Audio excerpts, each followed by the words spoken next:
En este segundo bloque también tenemos que hablar de algo importante como es el juicio contra Yanine Áñez.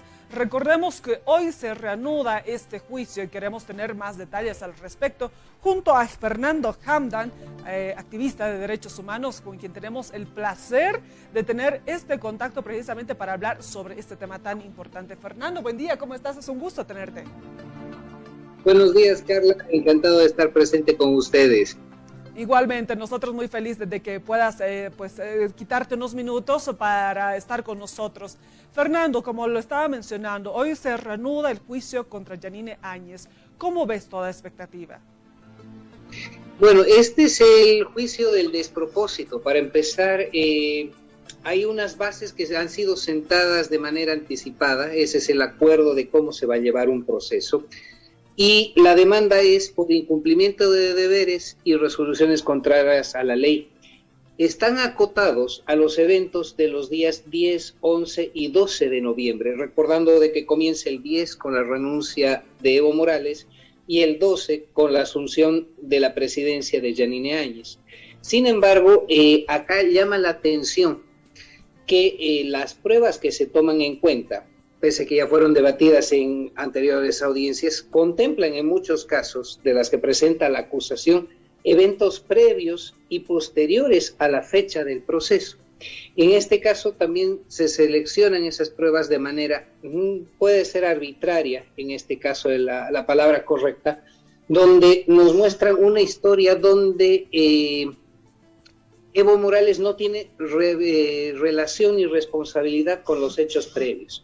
¿Qué quiero decir con esto? ¿No? Empieza el día de la renuncia y en los procedimientos, en tres escenarios, ¿no? Los procedimientos legislativos que asume Yanine Áñez para llegar a la presidencia y los procedimientos militares de las Fuerzas Armadas en esas mismas fechas, ¿no? Entonces hay un elemento que está sesgado en ese sentido.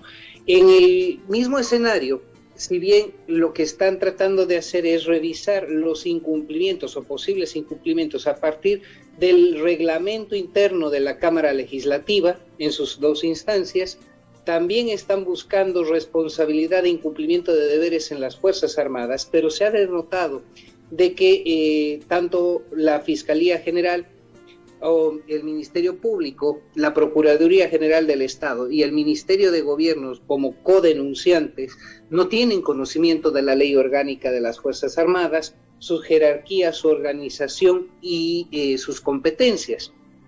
Lo propio sucede con la policía, donde se admite un informe de responsabilidades sobre 5 policías como prueba. Se admite ese informe como prueba del motín policial.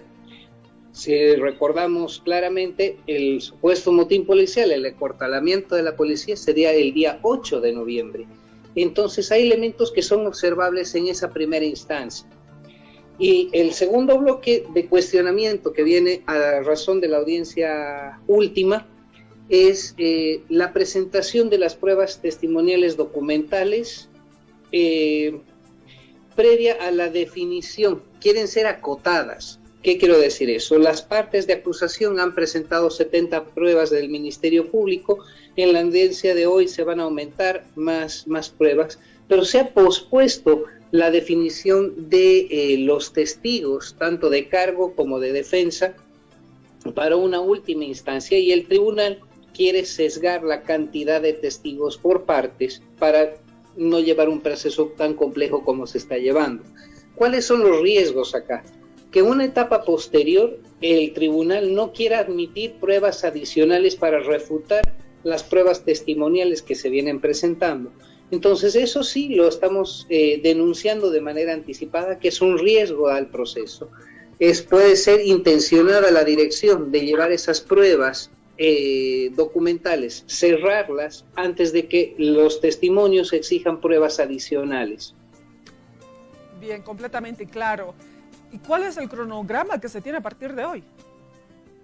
Hoy deberían continuar la lectura de las pruebas que presenta la Procuraduría General del Estado, si alcanza las del Ministerio de Gobierno y de la acusación de Andrónico Rodríguez. El día jueves se leyeron 70 pruebas en extenso De las 70, obviamente las que fueron admitidas en una jornada previa, las admitidas de estas partes mencionadas serán leídas en extenso hoy. Se calcula que son 48 pruebas de la Procuraduría y el Ministerio de Gobierno. Veremos cuántas más se adjuntan.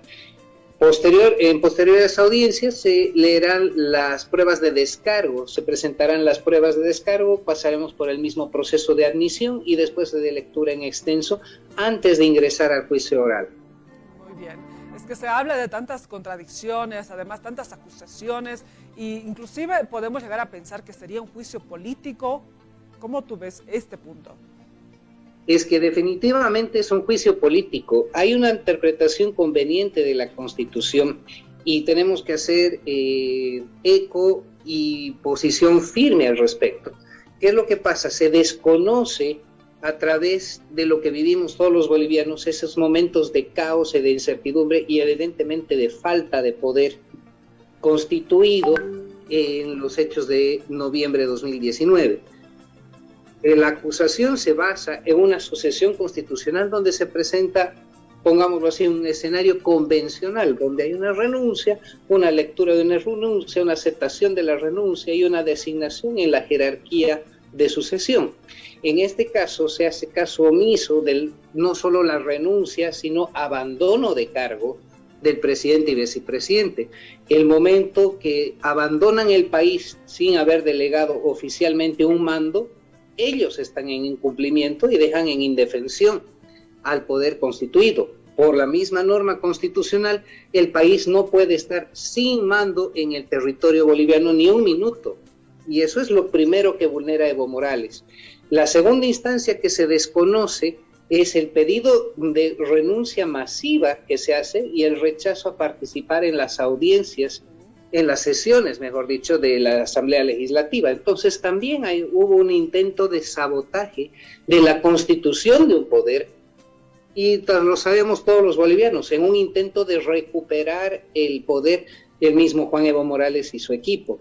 Estos elementos están siendo desconocidos. Pongamos que sea una posición unilateral de mi parte, pero son elementos que no están siendo considerados en el proceso. Es como que en una trifulca a un pistolero es desarmado, el que se está defendiendo le cuenta un golpe letal y evidentemente hay un crimen. En este caso, la película la empezamos a ver en el momento que el que se está defendiendo está atacando. Entonces, ese es el planteamiento de la acusación y es un proceso sin propósito. El segundo es desconocer la atribución y la competencia plena de lo que debió ser un juicio de responsabilidades, un caso de corte para una exmandataria. Y evidentemente lo más grave es haber omitido el procedimiento de la justicia militar previo a la derivación a un proceso ordinario en el caso de los militares. Muy bien, Fernando, gracias por transmitir todos tus conocimientos y con seguridad nosotros lo vamos a seguir transmitiendo en los noticieros respectivos de Católica Televisión. Es un gusto haber enlazado esta entrevista contigo. Que tengas un buen día. Igualmente, Carla, muchísimas gracias.